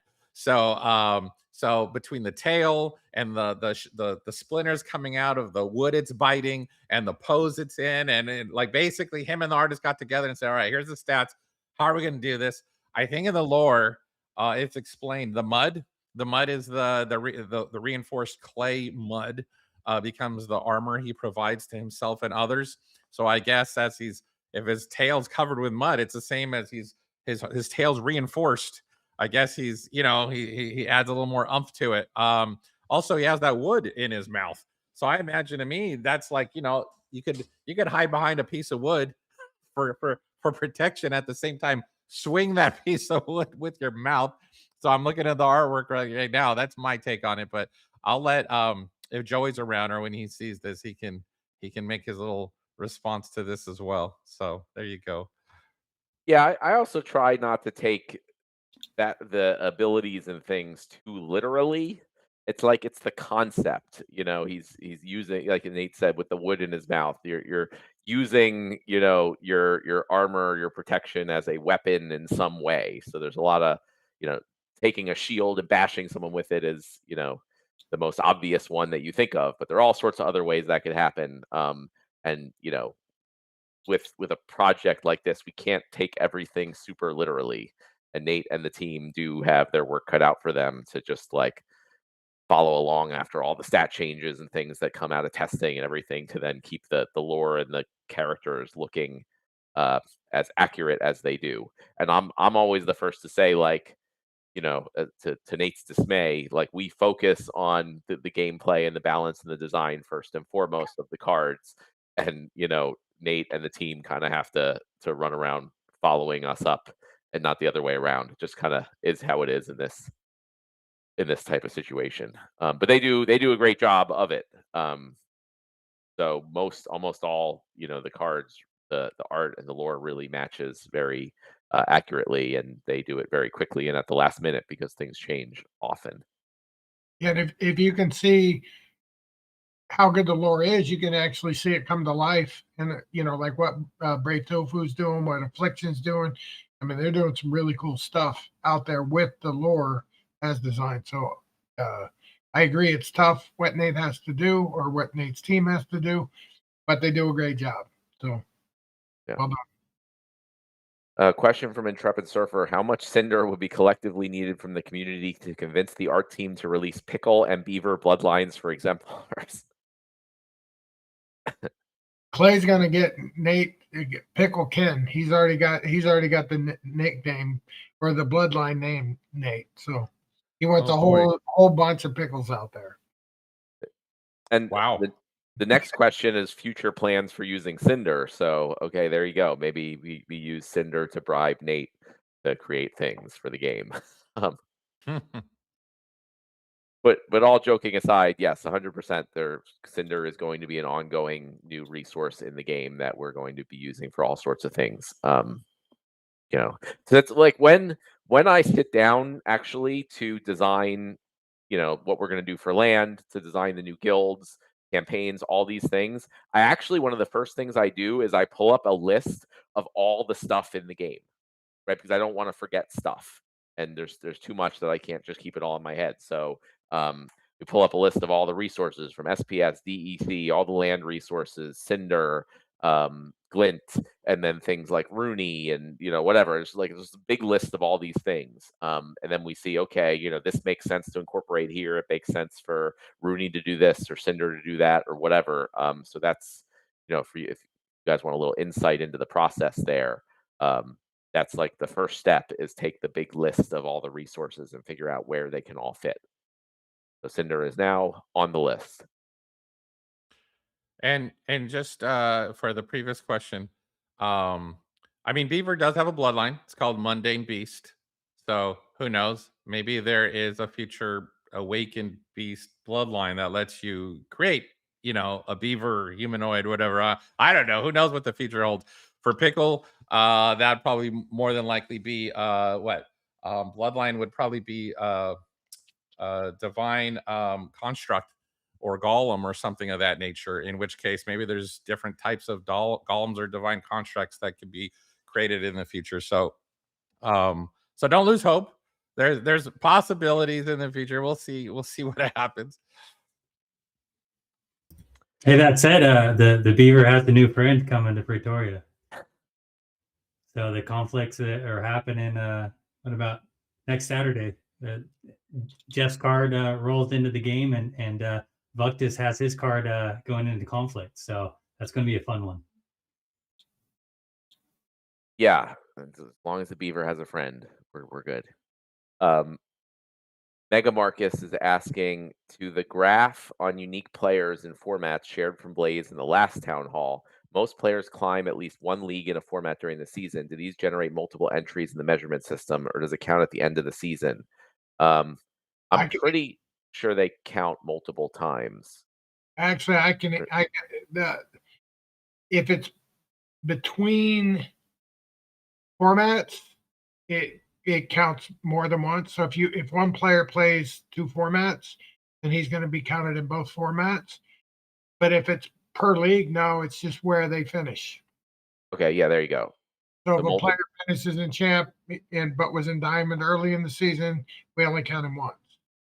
Yeah, but they'll be counted for each format separately.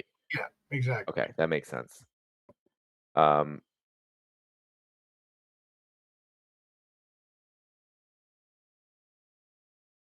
Question from Lady Sharon. As a new player, I'd love to know the lore. Will there be campaigns that explore the history of Praetoria? I'm sure Nate is very happy to hear that Oh one. yeah, definitely.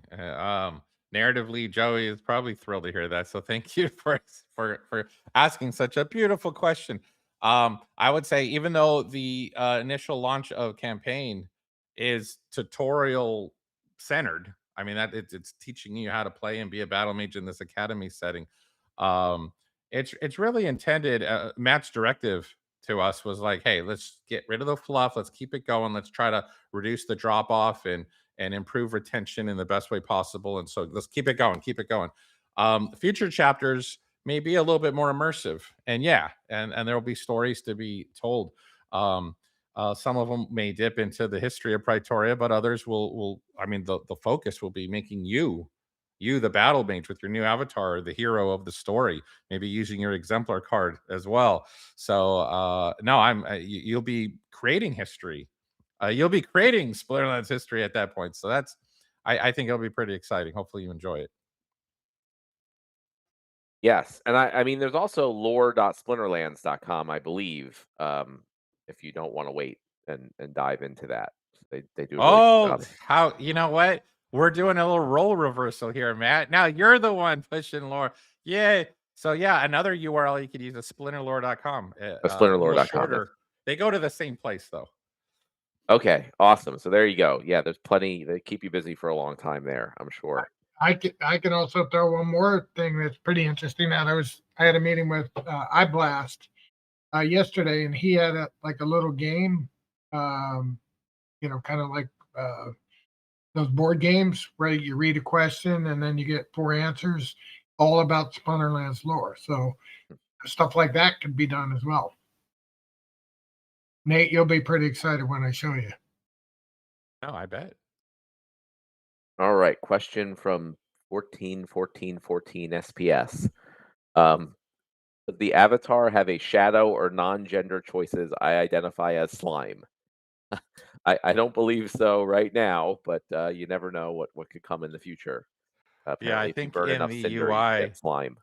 I think in UI, it doesn't say male, female, or gender. It says body one, body two. Like you choose which body type you want, and how that plays into the future with slime. I guess we'll have to see. I don't know. Pickles too. Yeah. Our Faded Glory is asking, will progressive abilities be coming to monster cards in the future? Progressive abilities like the land cards abilities. I can't say for sure, but I can say that is one of the things that Call Me Tim has been working on, and we're gonna, play around with and try out. So for anyone who doesn't know what I think he means by progressive abilities, be something like, instead of just like heal, you could have like heal 1 that heals 1 hit point every round, or heal 2, 3, 4, etc. Abilities that aren't just set in stone, but the ability power could actually level up as the card levels up. So that is 100% something we are experimenting with. I can't say for sure if it will, be in the near future, but it very well might be. Question from Rudy: if research might be required for buildings, will it become transferable?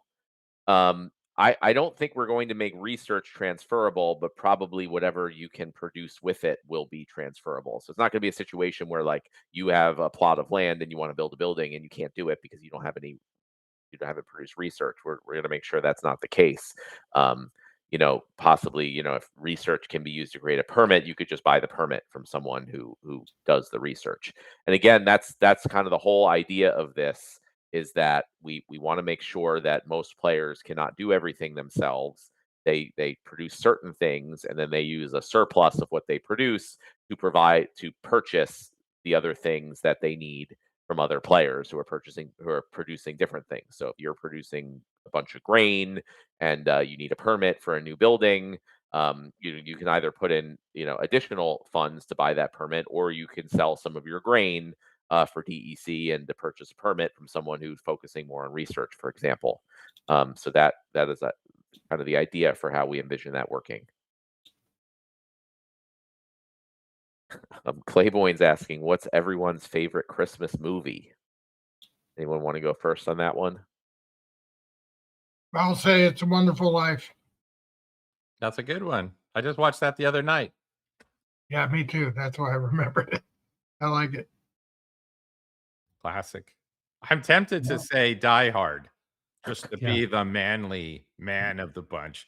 But if I'm honest with myself, crap dang, you could watch Elf over and over and over again, and I will still laugh at all the jokes, particularly when it says, "You're such an angry elf." Like, yeah. So there you go.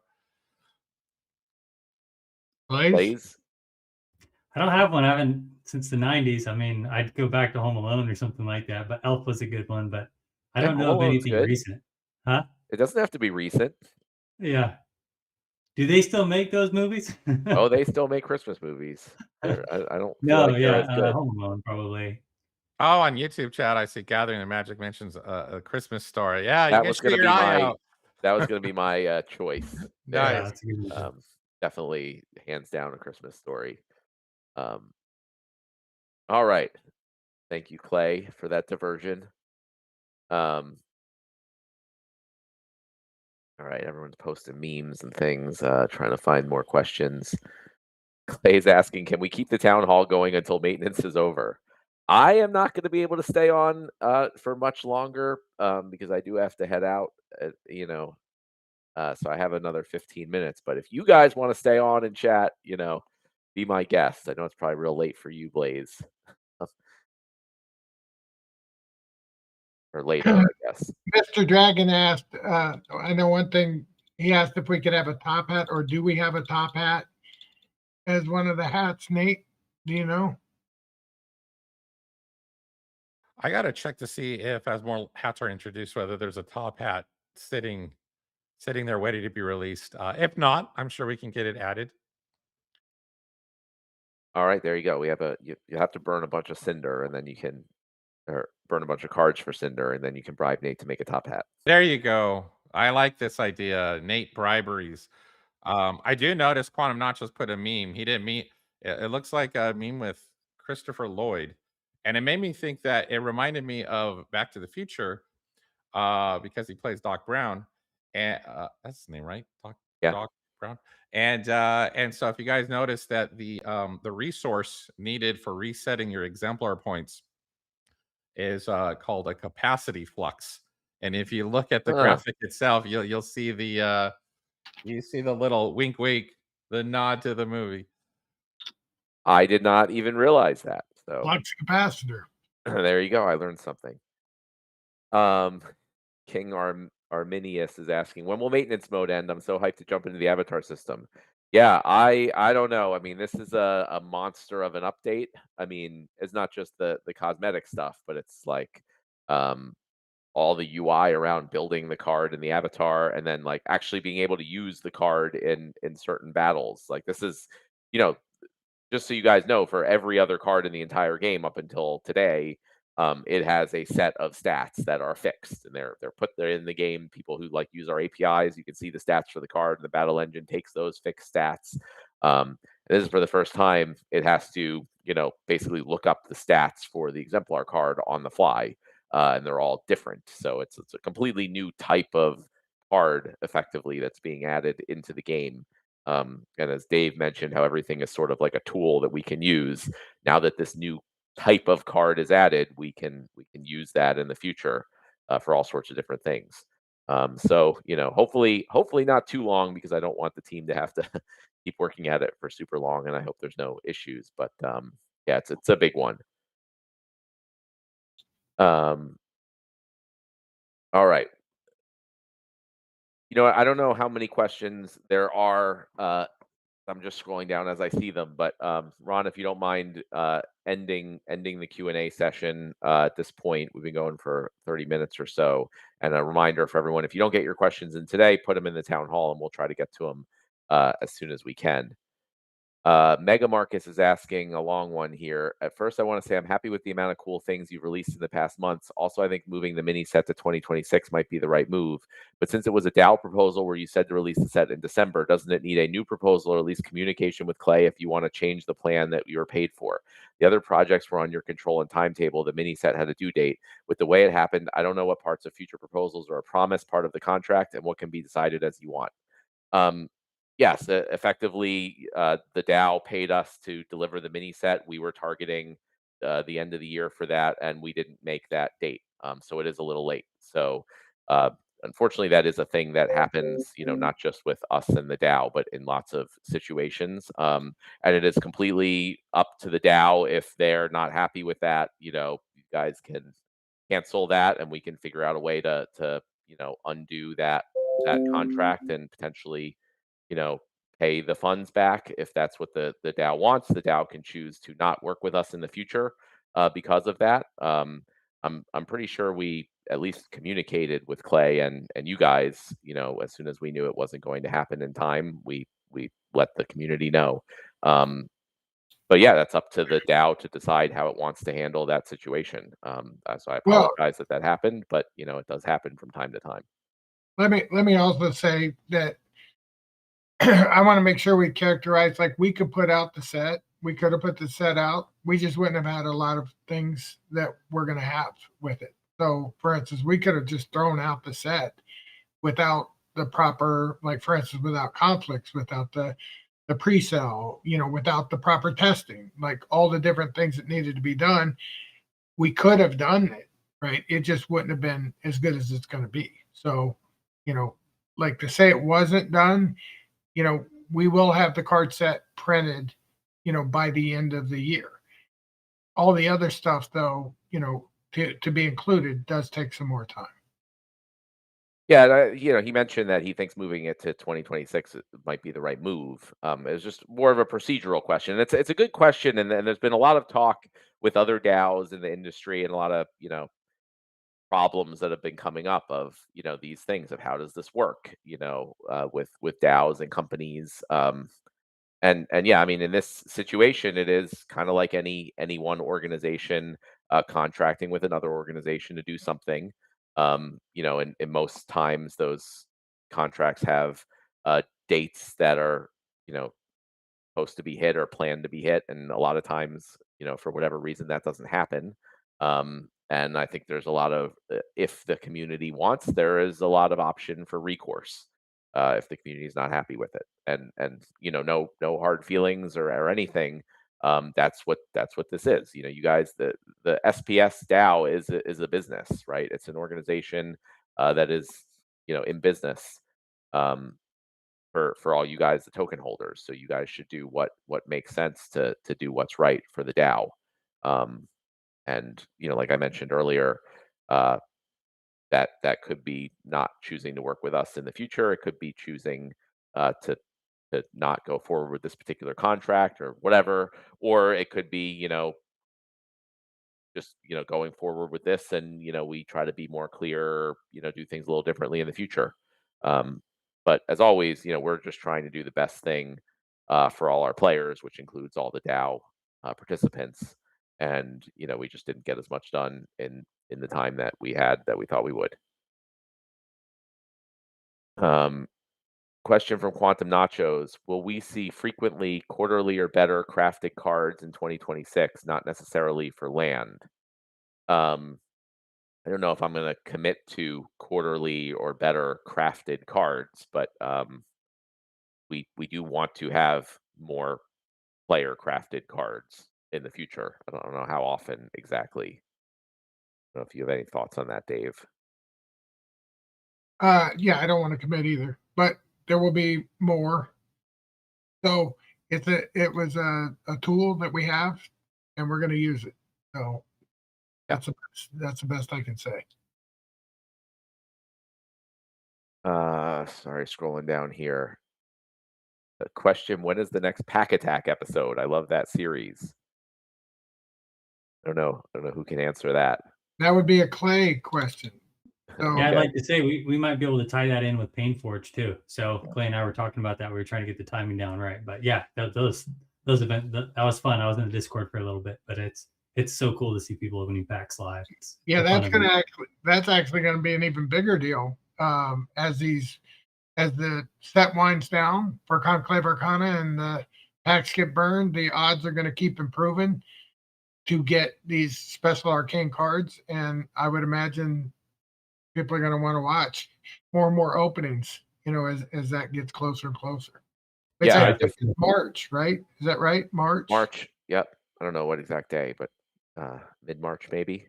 Yeah, I'd love to participate in future Pack Attacks. So let me know ahead of time if you can. Yeah, I was also talking to a couple of community members. We just haven't got around to it yet, but doing box breaks is in a way, right? Where you can pick your element and if you want commons or legendaries and the influencer will rip the pack and then he'll distribute the cards. So talking about all kinds of fun stuff. So again, we have the game to do all this. If you scroll down a little bit, Matt, I shared a card. I'm waiting for our team to get me the tools they're making for daily tracking of card sales. And there's a rewards card. It was a legendary Drakashan, 1 of 1. It sold on the market supposedly for $750 per Deuce Crypto in the card chat.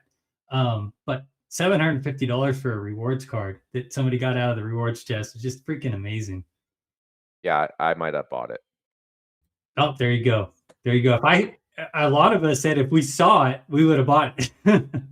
But I never got the chance to see it because we were building. So Matt, you said you were sick, but you were actually just hawking the inventory of what was available in the market. I mean, I can be both. Yeah, no, I check the market every day, and I have black foil and like epic and legend, black foil and arcane and epic and legendary selected as the filters just to see if there's any deals in there. I wanna like be one of the first to get a full black foil collection, and if I can get an arcane one, hey, I'm there. So cool. Did you get your gold foil arcane beaver yet? I think there was one on the market. I sniped one for about 370, but I think somebody had listed one lower. There's only 8 of them. So No, I didn't get the GFA beaver. yeah. But maybe Fun now I have card. to. Really fun card. Question from Mega Marcus. A few weeks ago, there were discussions about bringing back league caps in some way. Is that still on the table for discussion? I don't know if I was involved in that discussion. I think everything's always on the table for discussion. I never take anything off the table for discussion. I don't know. Dave, That's probably about survival mode with the brackets. So the brackets are going to be available or going to happen in the new update for survival, and we're going to see how that goes. If it goes well, like the proponents of league caps, believe it's going to go really well, and if so, then we'll certainly pay attention. Yeah, I mean, I try to keep a very open mind with everything. I never assume that what I think is the right way to do things is necessarily the best way. When push comes to shove, we have to go with what we think is the right way based on the information we have. But I always I never try to take anything off the table for discussion. And we just keep revisiting things, so that is certainly open for discussion. We'll see how it goes with survival mode. All right. It looks like we came to the end of questions. That's pretty good timing as we're coming up on 2 hours for the town hall. Yeah, trying to kind of think while other people were talking and things like how to end it or what to say, and I've not come up with anything that I feel like really encapsulates everything in 2025. I mean, from a product perspective, I think it was amazing. I think the things that, like things, for example, like the black foils and the arcanes, um, were ideas that I had for a long time, introduced foils of cards. And for the longest time, even years when we had this big team with way more people, I was like, we can't do that. Like, there's just no way. It's not going to happen. It's too much work. We have too much other stuff to do. No. And then, Dave and Blaze came in and they have none of those preconceived notions about how much work things take. I also have a lot of PTSD from me being the one that has to do most of that stuff, and having it break and problems and not wanting to deal with it. And then they're like, we're not only are we making a new foil, we're going to make a bunch of them, and do all this stuff. And I'm like, oh man, like we just can't do this. It's way too much. And then investigator and the dev team are like, yeah, we can do that. And then I think like things were just done already before I even like some of the groundwork for it was already done before I even knew about it. Um, that's opened my mind in a good way, to the fact that we can do a lot of stuff that I didn't think we could do in the past. The team is smaller, and somehow we do more stuff and more quickly, because I think we're just more motivated and less scared about it, which is great. And I think that's been like a theme, at least to me, for 2025. And so from a product perspective, it's been amazing. We've had a lot of struggles. Obviously, there's a lot of struggles with the general market. It's been a struggle getting new people to really stick around and see how awesome this product is, like you guys do. So I know, Blaze and Dave are not like, oh well, we tried, that's it, we're done. It's like, okay, try the next thing, keep going, and the team just keeps working to build whatever things we come up with to try to solve those problems. I love seeing how much the community, has been on X and other platforms, just like posting about the game. I love the initiatives like the Grand Prix, which was, didn't even come from the team, came from Bulldog. Um, and just like, we love all the help we're getting from the player community, because it, benefits all of us together. So those were some themes that I love seeing in 2025. We want to obviously continue those in 2026, and hopefully we can kind of hit that stride of actually converting serious numbers of people to actual players, that are putting money into the ecosystem, because that's when we're going to start seeing everything pay off. I think everything, it takes longer than I would have thought. I thought by now, most of the people who got in 2021 and 22 and, don't really care about the game, would be all out by now. But I still, hear about people that are just like, dumping their assets and moving on.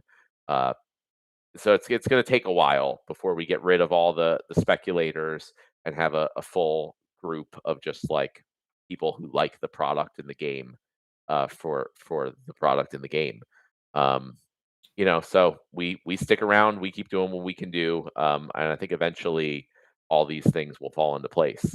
So huge thank you to the community. We wouldn't be able to be here and do what we do without you guys.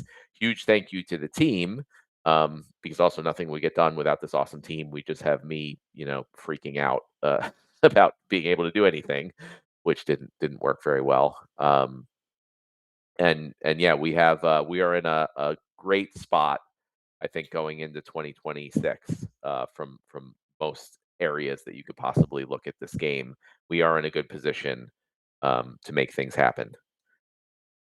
So I'll put it to you guys if you have any closing thoughts for the year, and then we'll wrap it up. I'll just want to wish everybody a happy holidays, Merry Christmas, Happy Hanukkah, Happy New Year, all the different holidays around the world. And two, people say, what are we going to do next year relative to 2025? At least I've been asked that, and I can just say that the pace picked up as the year moved on. So I'm pretty confident that if you were happy with 2025, it will be at least as good, if not, 2x. In other words, it's hard to say exactly what we can do, but I'm pretty sure we can do more than what we did in 2025 and 2026. So I look forward to some incredibly cool things happening. Yeah, thank you, Dave. Obviously, you joined the team this year. You've been around forever, though. So a lot of that, specifically a lot of taking a lot of stress and issues off my plate is owed to you. So I really appreciate you taking the helm from that perspective and dealing with all that. Blaze and Nate, feel free to say anything if you want. Blaze, you're also came in at the end of last year, picked up a big area that was lacking, and well, we know Nate, it's just been here, employee number one at Splinterlands. So thank you guys. I'm going to call. Yeah, no, I really appreciate work. Go ahead. Hi, Blaze. No, I just appreciate working with all you guys. I think we're making great progress. And again, like Matt said, some of this stuff takes a little longer than we expect. It's not magic wand and boom, we got 20,000 new players and they love the game as much as we do. But that day will come. And I think we're doing all the right things to get there. And then the community, I have so much fun. I try to catch everybody, but there's so much going on. I can't keep up. But all you streamers on Twitch and content creators on YouTube, Gathering the Magic Bronze Dragon, you always have videos coming out after sound. I think he made a video while the town hall was going on. So appreciate everybody's efforts. We have some new guys coming up on Twitch and they're streaming, and we're here to support you. So DM me with anything you need to help get your channel boosted or whatever the case is. I'm here for you guys. Really appreciate your content, and I love hanging out when I can with you guys. So thank you very much. Also, head over to the Winterfest gift box store and grab some gifts for your friends. Oh, I got to get some of those. For 2025, what I saw was it's kind of like I think Dave was sensitive to this. A lot of times, as we up the pace of production and we try to do more, there's like too many chefs in the kitchen. Everyone's bumping into each other, stepping on each other's toes. Like, hey, I already put the seasoning in the soup. Now you ruined the soup. But I think that wow, like I can see it. I think everyone in on the stream right now can see it as well. Where day-to-day operations, everyone just kind of like you move out of the way. You don't have to say anything. The seasoning gets put on. Someone goes behind you, and it's kind of like we finally got that flow that we've been struggling to get for a good portion of the year. And I think the community sees that. I think they see it's like, how is this even possible? I think it's because we're all finally got into that groove. And so to hit the ground running 2026 and have the whole year where we're already in that state of mind, that beast mode state of mind, I think it's gonna be big. And the thing I'm most excited about next year is probably just the fact that people are going to get into the game and they're not going to see themselves as a user or an account or a player. They're going to, in a very real way, see themselves as a battle mage, and what that means for the ecosystem or organic growth or you name it. I think it's just gonna have a ripple effect that people weren't expecting. So yeah, I'm thrilled. Yeah, thank you. And as a last note, I want to give a shout out to Investigator and the dev team who are Oh busy yeah. working on getting all this stuff done. So, we can think about, come up with all the things, we can design all the things, we can promote all the things, but they're the ones who actually do the things and make it actually happen. So all the rest of us can keep doing what we do. So, if those guys come and listen to this later, thank you to them. The whole community should be very grateful for investing in those guys. And with that, I will say have a great holidays to everyone, and we will see you again in 2026. Happy holidays.